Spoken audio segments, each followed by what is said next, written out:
that is normally the starting Welcome left back tackle for to the Texas Longhorns. SEC Kelvin Banks Championship. projected to be one of the first players off the board, not one of the first linemen off the board. He's a first rounder, easy, has been dominant this season. Not going to go today. Here's the injury from a week ago against Texas A&M. Working in pass pro, kind of gets the ankle rolled up on. They were hoping he would be able to give it a go. Listed as questionable on that availability report from the Southeastern Conference. And Marty, it's just a big loss for this Texas offense. Cole, I interviewed Sark right when they got here to the stadium, around 2 o'clock or so. And he told me that he felt like both Quinn Ewers and Banks were going to give it a go. So something happened between them getting here, and he comes out in warm-ups. Maybe he just wasn't feeling right. And ultimately, Banks is not available. Now, Gooseby played really well in his absence last weekend, but he's going to have to be elite today because the last time these two played, Georgia had 7 sacks and dominated the point of attack. Yeah, this is not the defense that I want to try a new offensive lineman out. No, it is not. And it was one of the things when Marty was talking to Sark, I was talking to Kirby Smart. And that was what he kept going back to all the time was week 15, week 15. Nobody. I said, no one's 100%. He goes, no one's 80%. And so you got to go with what you got to go with. Well, there you see Nick Saban on your screen talking about the ties that he has with both of these head coaches. And I'll tell you, it's not just the head coaches. There's probably, 15 members of both these staffs that have coached under Nick Saban as well. Georgia offense going to get back going. Carson Beck under center.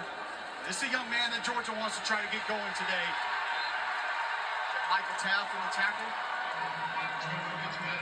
Taft had a big year. He's talking about a former walk-on, preferred walk-on from Austin, Texas. He told us when we met with him earlier this year, my dream has been to wear the burnt orange. That's it. That's why you have to have walk-ons. Yeah, that's why we got to have them. Don't get us going on that. That's why we have to have them. Don't even get us It's going. always the greatest story in football, and that's why you have to have walk-ons. Well, I would just say no man left behind. Yeah. Absolutely. Yeah, 100%. Beck drops. Deep ball. I don't even think Smith. Oh, there it is. There's the flag. The theatrics work. So if you watch the officials, I'm going to officiate nerd on you guys because my dad was an official for 40 years. Watch the officials. You saw the downfield official look back toward the middle of the field. Was that catchable? That was the question. The question was, because it's not interference if it's not catchable, and the question was that catchable? You saw a little eye contact between the officials. Yes, it is. Throw the flag. I just love how Arian Smith, who's the fastest guy on this Georgia Bulldogs football team, we call it eating up the cushion of the DB. Got on his toes, stuck him, went to the go route. Malik Muhammad impeded his path. Next thing you know, you see the yellow laundry on the football field. Honestly, when they throw that young man the football today, he has to play at the best level that he possibly can because he's had a lot of unfortunate drops this season. Georgia's, the number officially of drops is 36. Most in FBS, I think it's actually higher than that. So those guys like him have got to help Carson Beck out today. They lead the nation in drops, as Marty Smith just said. And Trevor Etienne trying to get him going at running back. I know they want him to be a part of this game plan today. But number 0 for the Texas Longhorns, Anthony Hill Jr. has been phenomenal this year. And Etienne's going to try to bounce this thing out. So backdoor inside zone with a splitter coming across. Great penetration. The middle of the Texas defense is a lot better than people give credit for. They fly to the football, and it's just such an interesting thing to watch. Second and 15. Back, comes backside. Pressure. Yep. All right, Ryan. Are they going to call grounding right there?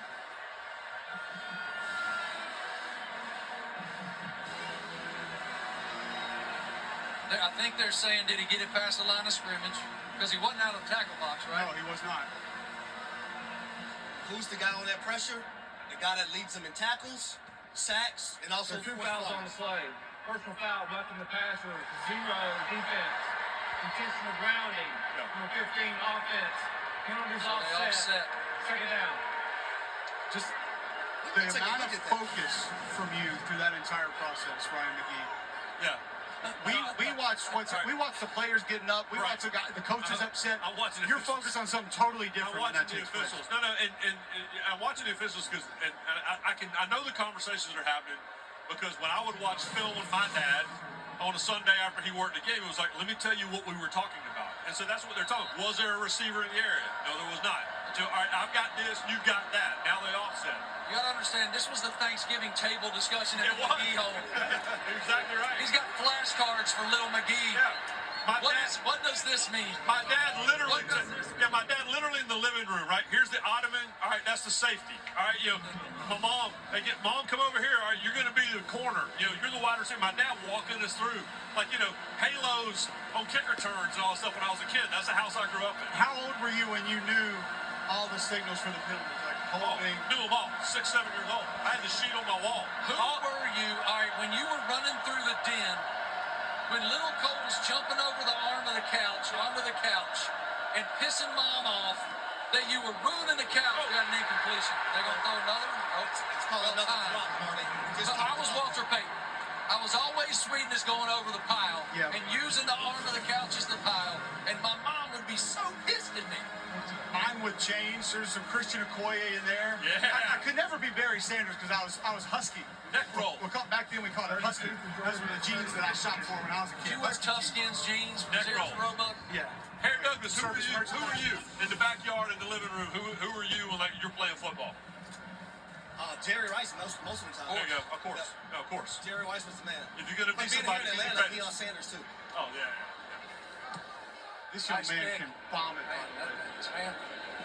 You talking? What was it? Husky? Was that the word? Yes, that's a husky punter. That's a husky punter. 100%. We got a husky A punter. little too hammered. I will allow it. We're going to get to a break here live. SEC Championship Game Field Pass. Back with more after this. We'll be right back.